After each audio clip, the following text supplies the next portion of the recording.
Whenever you're starting an organization, strategies change a lot. What you want to do changes very, very frequently. What I wanted to do when I started the organization is different than what I have in mind now, especially it being my first project or initiative that I ever started. And initially, we tried reaching out to different organizations, established some partnerships there, and we still work with quite a few of them. As time moved on, we moved from fundraisers to doing workshops, trying to just connect with the community directly instead of staying back and just doing fundraisers. So out of all of the projects that you have covered, what would you say was your biggest challenge and how did you face this challenge? Guys, before we get into the podcast, 91.6% of you guys are not subscribed. So please do hit the subscribe button since it will help get even crazier guests and blow up the channel. So yeah, let's get back into the video. Hey guys, welcome back to another episode of the Gen Z Fastlane. Today we have Vallabh here, who is a rising senior from the Bay Area in California.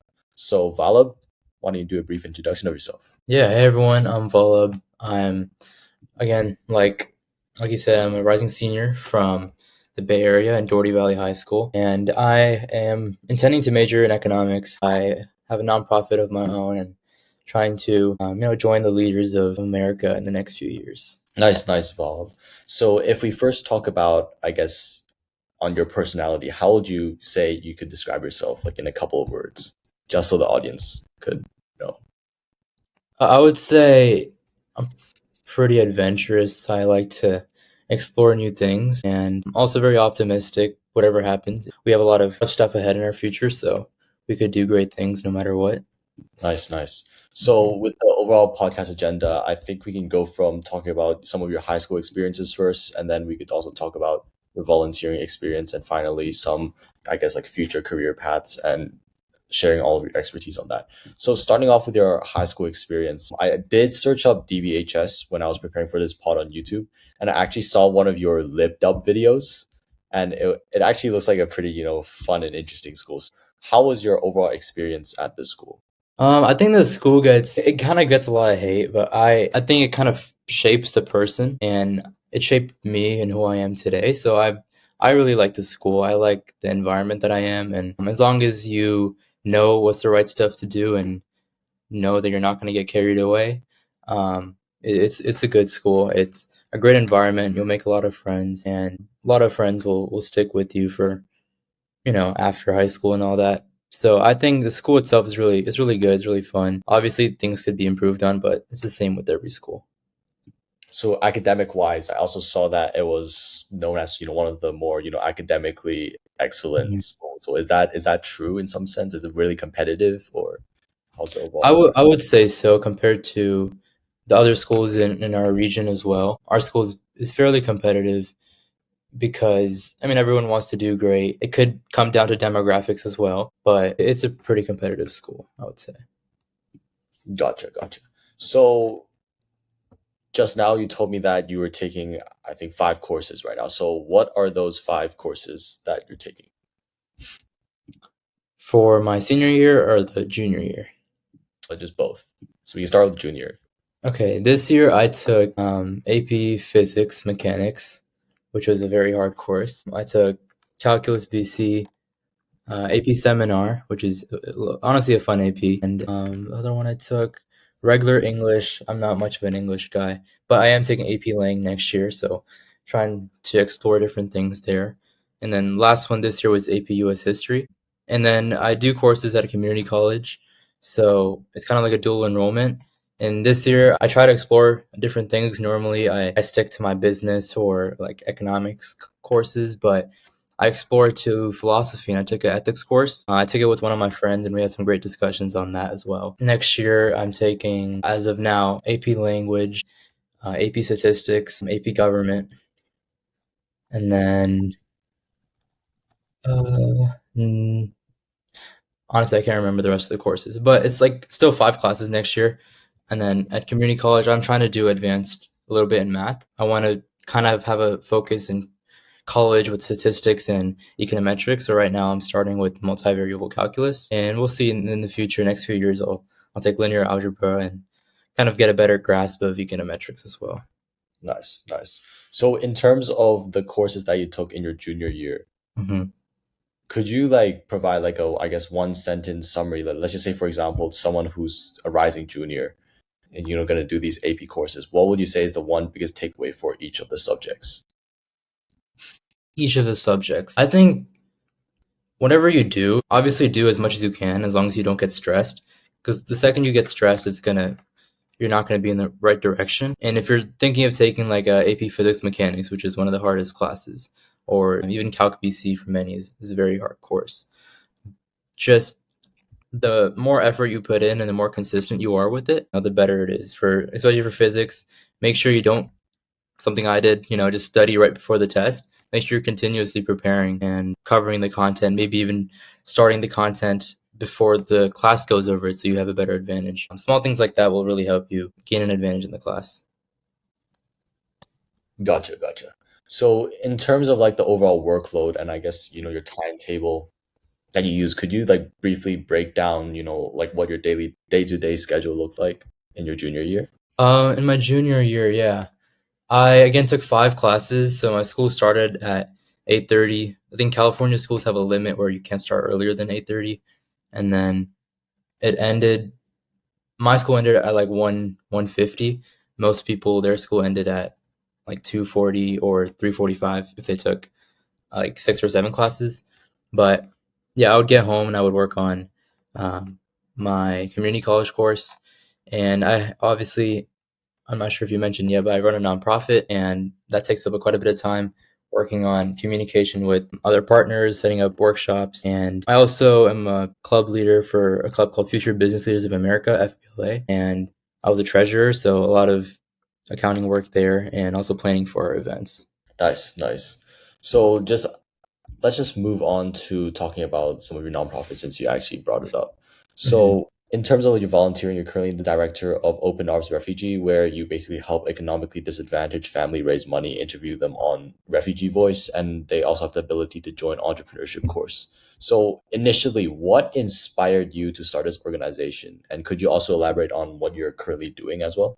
Yeah. Well, what inspired me, I think, is mainly there are various groups of underprivileged people, and refugees are one that a lot of people our age, especially, don't know much about. And speaking to families, a lot of families from where I'm from are immigrants, and even many people I know are refugees, and they come in with a great mindset of, oh, I want to like learn new things and okay, it's a new place, more opportunity or something like that, but they don't know how to find that opportunity. And so that inspired us to start the organization. At first we started with some fundraisers, and we realized the community is amazing, and definitely an area we can grow in. And as I mentioned before, I have experience like in FBLA, which is a business club, and I also run like a middle school program for business. And so I wanted to make sure that even the refugees can learn how to start their own business. So we now have entrepreneurship workshops and a course, and try to empower the refugees to assimilate into our communities and culture. Nice. So, running this nonprofit, what were your core strategy for outreach and like finding partners or like finding first clients for case studies?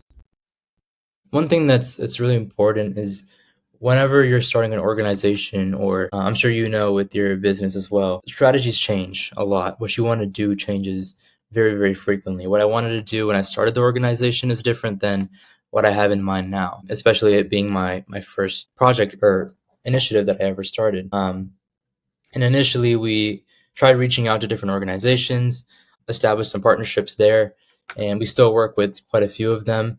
But as time moved on, we moved from fundraisers to um, like doing workshops. We moved from the kind of like trying to do more personal things for refugees, and we even were able to secure a trip to Greece and helping out a refugee camp there. So trying to just connect with the community directly instead of staying back and just doing fundraisers. And while fundraisers are always a priority, always a goal for any organization, and raising money, it's something that's more feasible and maybe even more impactful when it comes down to like on a personal level. Just working with the community that you're impacting directly is really important. Gotcha. Yeah. So in terms of like the long-term vision with Open Arms Refugee, what do you have in mind right now? I guess like in terms of like a 1 year, 5 year, or like 10 year down the line. Well, the thing about refugees is it's very dependent on obviously the political climate and how many are coming into where we are in the Bay Area or in America. And it also depends on the opportunity that we provide to refugees. Not all refugees can get to America. And with various political and global conflicts going on, there's going to be a fluctuating amount of refugees in the world. And obviously, we can't help all of them, but what we can do is provide resources and try to connect with as many as we can. I mean, as long as we can. I can't give you like a timetable, but there's always going to be global issues, and there's always going to be a need to help refugees for sure. Sure, sure. So is there a particular issue or like this region that you guys are currently focusing on? Are you planning to like pivot in the future as well to like which area of focus is it right now?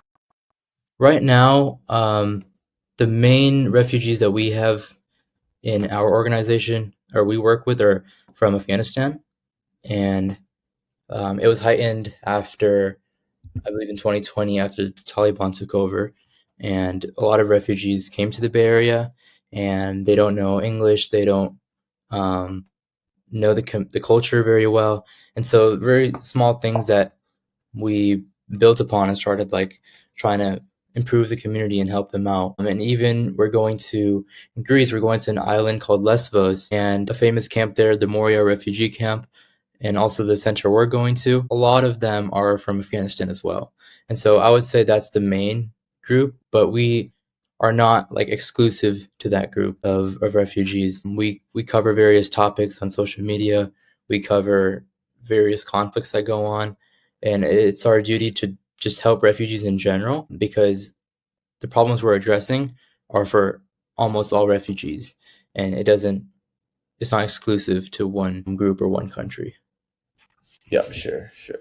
So diving more, deep into the overall details, like I saw that you raised over $5,000 in donation and helped 40 plus families in receiving necessary cleaning and all of these resources, right? So if you were to advise someone who were gonna like start an NPO or start some kind of startup, and online there's just so many different databases to learn about marketing, right? You have courses, you have books, you have communities, and you can obviously learn from college. The list goes on. What would you say is personally the most effective for your basic development in the skill of marketing? Meet people, because just trying to do online and googling online and imagining things and assuming things is not the best way to go. Try to go out to as many places as you can. If there's an event going on for nonprofits, or if like there's a few apps online or a few groups online where you can meet other like-minded business individuals. Just go to as many as you can, especially at our age, because a lot of people have a lot more knowledge than we do. And frankly, I don't know much about the NPO space as much as people who have been working on it for 10, 15 years. And just talking to them, understanding how they run their organization, understanding what their priorities are. A lot of that is new information to us. So just putting yourself out there, putting your name out there, and meeting as many people as you can, talking to them. That's my number one advice. Gotcha. So in terms of like, I guess outreach platform, it will mainly be like LinkedIn, emails. Are there any other ones that you would suggest? Yeah, LinkedIn. LinkedIn's great. Emailing, if you have an idea or industry that you're particularly interested in, definitely go ahead and like email people from organizations and see if you can partner with them or see if you can help them in volunteering efforts. Just try to get involved in the industry and you'll learn more about things. Definitely. Like I know, for instance, there's an app called Meetup where a lot of startup people, technology interested people, they meet up in the mainly in Silicon Valley is what I know of, but I'm sure there's plenty of stuff out there. There's plenty of groups and organizations or like forums where people will just talk about, whatever you're interested in day in, day out. So just join those, read more about it. The more you know, the better, especially at our age for sure. Yeah. Another follow-up question that I think many people have is that there are so many people in, the nonprofit space, right? So Yeah. what are some strategies or tips that you would give to make yourself stand out compared to other people who are also reaching out? Obviously, try to find what you're good at. And in the nonprofit space is a little different because every organization is looking for help. So no matter what way you can help, it's beneficial. I think if you're more in the business space and you're trying to, be more of an attractive company than other companies, then just be unique and provide something that no one else can really provide. Whatever service you're providing or product that you're making, just think, is it really solving a problem? Is it, something that I'm unique to be helping them out and helping make something possible, or is someone else also able to do the same thing? Yeah, so finding that unique factor and something that you're Yeah. really passionate about is the Mhm. combo. Yeah. So expanding more to the projects that you worked on. At one point, you also said that you worked on a food delivery company. So what was the overall project there, and what was the core takeaways? There was a startup and they were an app trying to you know, get their app across to people in the Bay Area, and they were in the middle of like data collection and surveying, and so they wanted interns to help out, and so we did help out.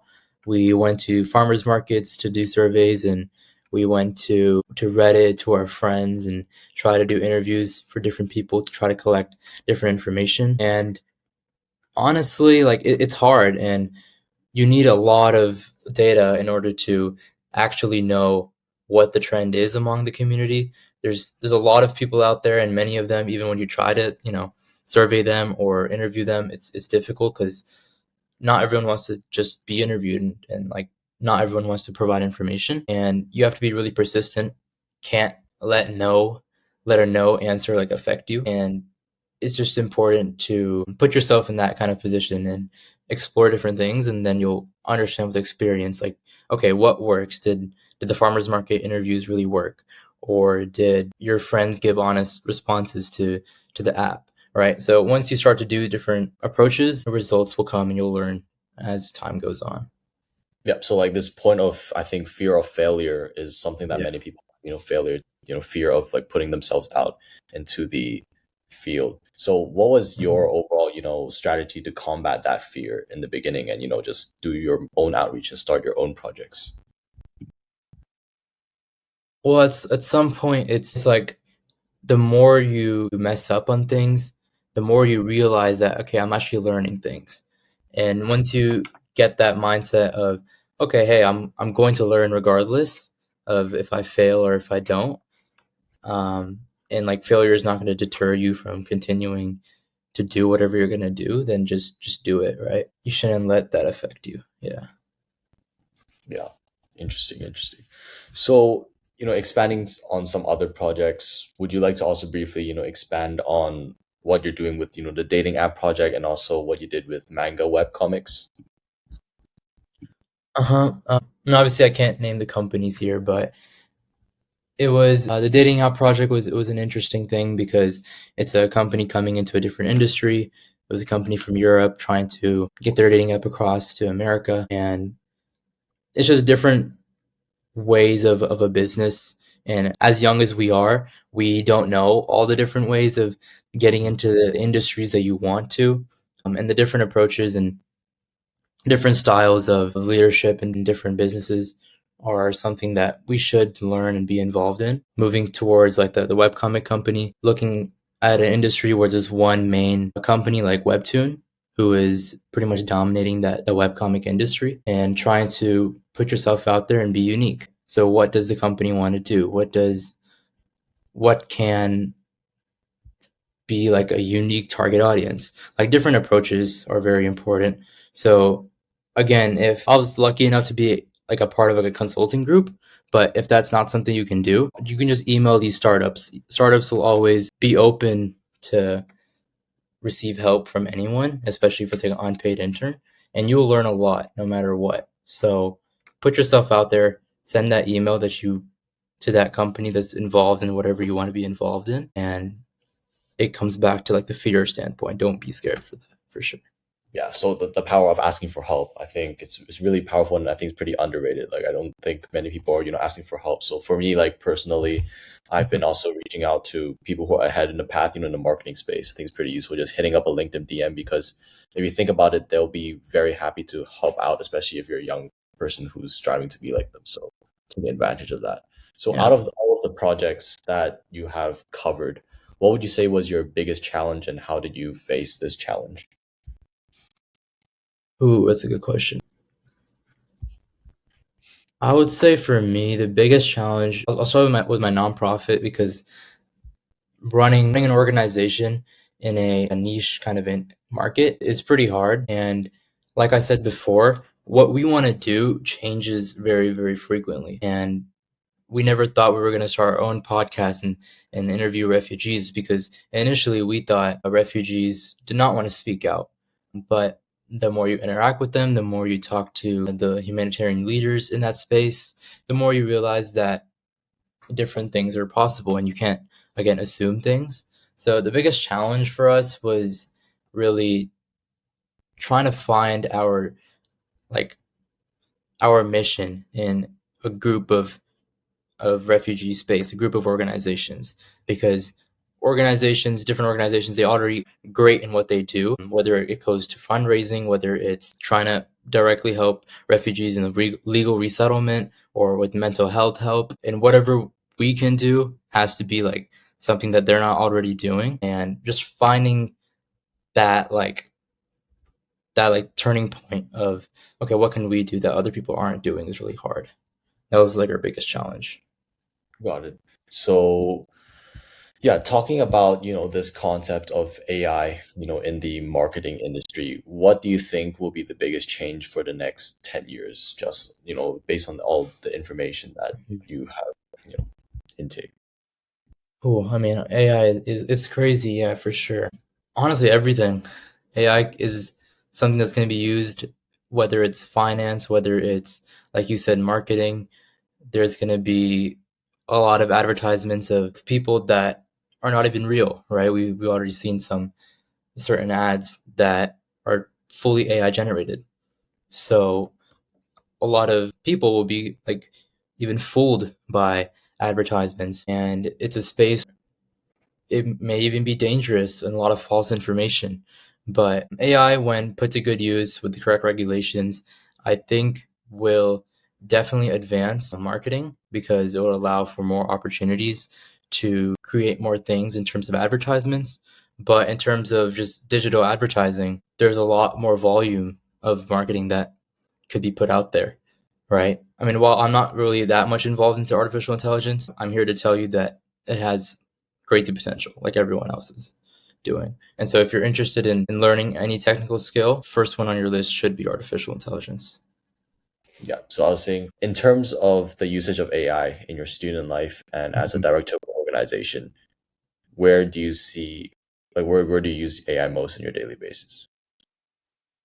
Well, when helping like us obviously do a lot of planning, we have resources like ChatGPT, or we use Canva Pro, a lot of AI features there. Making images to like our podcast cover, inspiration from artificial intelligence. All of that is really like unique, and it's a different aspect of trying to learn different ideas, because before it's just our own creativity, and now obviously we have another mind next to us that can think ahead and think even better at times.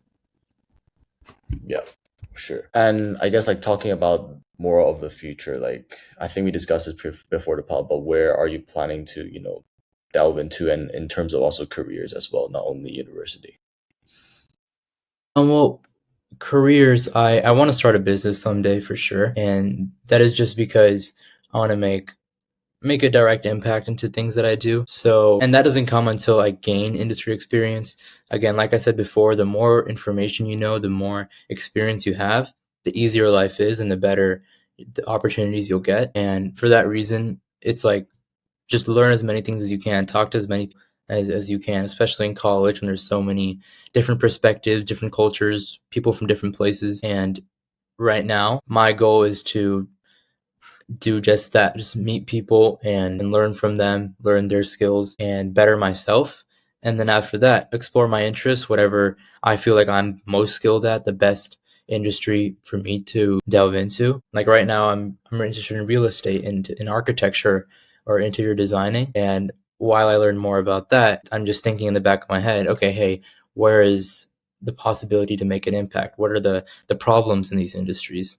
And as I grow older and just like I keep writing down these issues that are prevalent in society, that's something that I can look back on when I'm ready to start my business in the future. Yeah, I completely agree on the point where like when you're younger, you should probably explore more fields and see what interests you the most, and then you can decide on Mhm. what in the future. Like talking about that, like do you have like a specific metric or a specific measurement to basically like estimate how much time you want to spend on each field, investigating? Like you're also hopping to real estate, right? Previously also, done like startups, currently doing your NPO as well. Do you have any certain strategies to, not overwhelm yourself and feel too burned out with so many different things going on, kind of like be more focused in one particular thing at one particular time? Well, I think the more you can do and more you can handle, the better. Obviously, don't force yourself. And even now, I can't do everything. I can't learn everything at once. So it's just like spontaneously. It's not like I'm 24/7 working on my nonprofit. And while I would love to, there's a lot of other things in my life. And in the times that I do have, talk with different people about what they do. It doesn't have to only be about one thing. So I think continuously just keep asking questions to people, try to learn as many things as you can.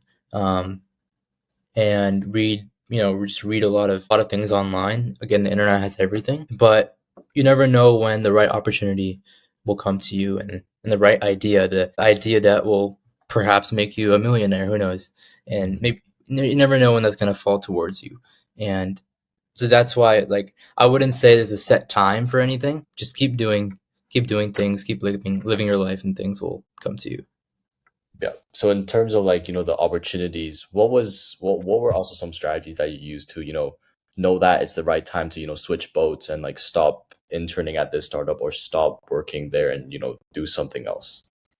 Well, I think it's really only been the past like few years since like we're mature enough to even work in these different spaces. So I wouldn't say I stopped something unless I felt like there was no like interest at all. And honestly, I wouldn't even recommend that. That might have been a mistake on my part of just stopping something because I felt like it was really boring.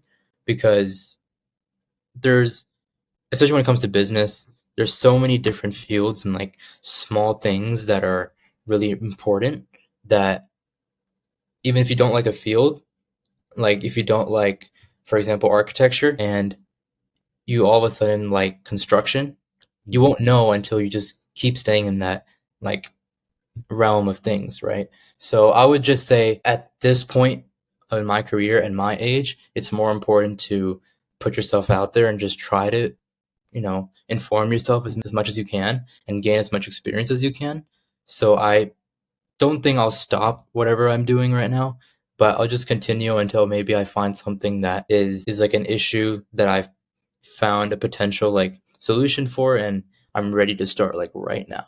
Otherwise, I wouldn't really stop with what I'm doing. Gotcha.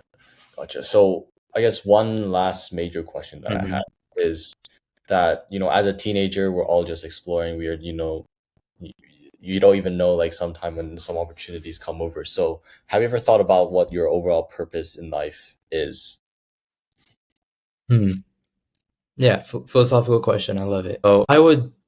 So there's definitions for like life purpose or even like fulfillment, and I think it's just do what you're intended to do and figure out what you're intended to do, meaning like figure out what you even want from life. Obviously you live once. Is what you're doing right now helping you fulfill whatever your goals are? And if it isn't, then see what else you can do, right? That's what I would say is life's purpose. Yeah, and in terms of like goal planning, do you also do like do you sit down like I guess once a week, once a month to do your goal planning, or like once a year as well? Or like do you have like a specific system in place? Well, goal planning at this stage, it's just kind of more long-term goals, and short-term goals are just like getting things done.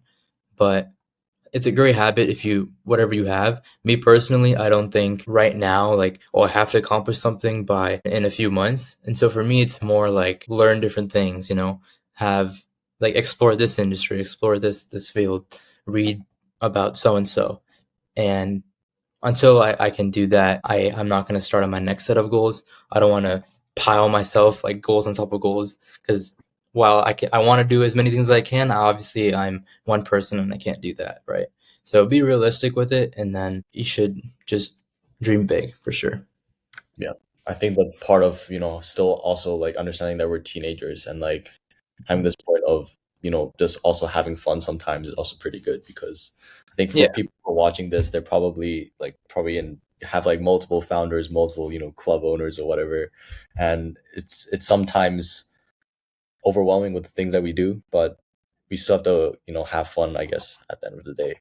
And if you're not doing something that you're having fun on, you shouldn't be working on it. Yeah, I mean, at the same time, I wouldn't say like um, being a founder isn't fun.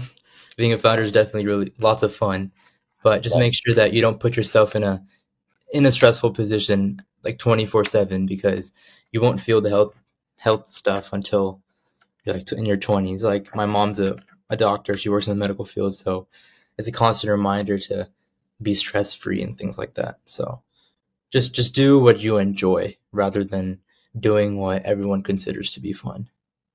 Amazing. Yeah. So yeah, it's been great chatting with Vallabh. Hmm. Really appreciate you coming onto the pod.